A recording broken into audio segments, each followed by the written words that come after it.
Sidang pertama adalah sidang yang berkemenangan. Sidang pertama, sidang yang berkembang dengan cepat. Sidang pertama mengalahkan dunia ini. Sidang pertama, sidang yang berkuasa. Doa mereka berkuasa, pelayanan mereka berkuasa, berita mereka berkuasa. Ini sidang yang pertama. Beritanya sama saja, berita-berita tentang Yesus. Maka sidang akhir zaman juga harus berkuasa, karena Tuhan yang kita sembah, Tuhan yang tidak berubah. Tapi jangan lupa, sidang yang pertama, sidang yang berdoa. Banyak berdoa. Sidang yang pertama tidak jemu-jemu berdoa. Sidang yang pertama tiap-tiap hari berdoa. Mereka menyangka diri mereka berdoa, mereka suka berdoa. Dan Tuhan menghendaki sidang pada akhir zaman lebih daripada sidang pertama.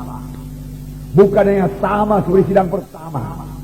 Kalau sama seperti sidang pertama juga sudah cukup hebat, sudah cukup luar biasa. Tapi firman Tuhan Hagai pasal 2 berkata, kemuliaan rumah yang kemudian lebih besar daripada kemuliaan rumah yang semula. Kemuliaan rumah Tuhan yang kemudian, yaitu gereja Tuhan yang kemudian, gereja akhir zaman, lebih mulia daripada gereja yang mula-mula. Karena gereja akhir zaman ialah gereja yang akan diangkat oleh Tuhan. Kitalah yang akan diangkat oleh Tuhan pada akhir zaman ini. Amin, saudara. Tuhan Yesus akan datang segera. Dia bisa datang tiap-tiap saat. Jangan kompromi lagi. Tinggalkan semua dosa. Tuhan yang mengangkat sidang yang suci, supaya kita ikut terangkat waktu Yesus datang kedua kali. Pada waktu murid-murid bertanya, Tuhan, kapankah kedatanganmu yang kedua kali? Tuhan Yesus berkata, pada waktu kamu lihat pohon ara bertunas, kamu tahu musim panas sudah hampir. Ini sudah akhir zaman. Biarlah kita hidup benar di hadapan Tuhan. Amin, saudara. Betul-betul melaksanakan kehendak Tuhan. Kalau berdoa dengan sungguh-sungguh, sama sebagaimana firman Tuhan minggu yang lalu.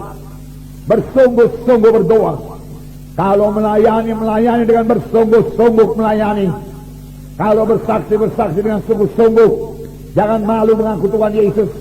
Hidup benar, hidup suci. Tinggalkan semua kegelapan, sehingga berkat Tuhan juga tidak terhalang kepada saudara, tidak tersendat-sendat datang kepada saudara. Supaya kutuk dosa dibebaskan dari saudara sekalian. Hidup yang baru, hidup berkemenangan, hidup yang berhasil jadi milik saudara. Yesus mati bukan untuk satu sidang yang lemah. Yesus tidak mati buat sidang yang kompromi. Bukan itu maksud Tuhan.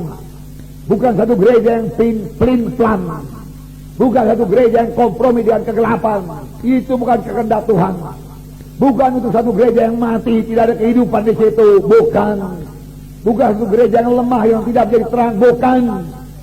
Yesus mati untuk satu sidang yang hidup, sidang yang berani, untuk anggota tubuh Kristus yang menjadi terang, menjadi saksi. Amin. Untuk itulah Yesus mati.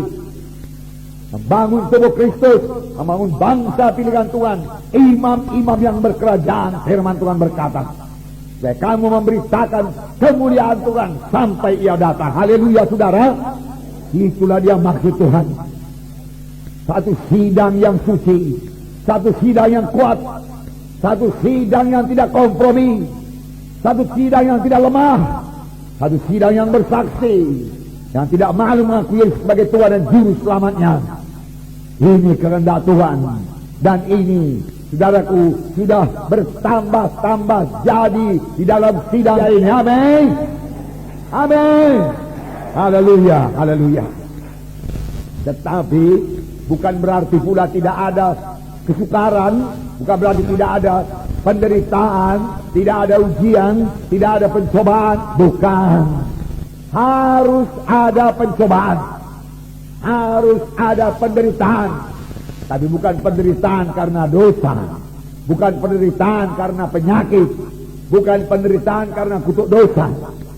Jesus, Tuhan Yesus mau mengangkat semua penyakit saudara. Amin. Tuhan Yesus mau mengangkat semua kutuk dosa, bahkan sudah mengangkat semua kutuk dosa. Amin. Sudah, mari bebas. Percaya firman Tuhan ini. Bebas dari kutuk dosa. Supaya anak cucu saudara juga bebas daripada kutuk dosa. Itu yang menghambat kita maju. Kutuk dosa yang menghambat kita untuk keberkatan. Karena kutuk dosa dari dosa. Kalau dari dosa dari setan. Setan tidak suka anak Tuhan keberkatan. Mari maju dalam Tuhan. Jadi ada ujian, ada pencobaan. Tapi dalam pencobaan itu kita berserah, bersandar kepada Tuhan. Amin.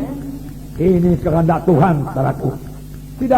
Kalau tidak ada aniaya, kalau tidak ada pencobaan, kalau tidak ada ujian, maka kekristenan kita akan terus bayi rohani, anak-anak terus. Bagaimana supaya dewasa? Ada ujian, ada aniaya, tapi kita tetap dalam Roh Kudus, tetap percaya pada kuasa Tuhan, tetap dalam Roh. Amin, saudara. Ya, itu membuat kita dewasa. Kerap kali datang aniaya membuat kita bersama-sama berdoa. Dan kalau kita bersama-sama bersungguh-sungguh berdoa, kita tahu Tuhan pasti memberkati orang yang berdoa. Amin. Ya, luar biasa Tuhan kita itu.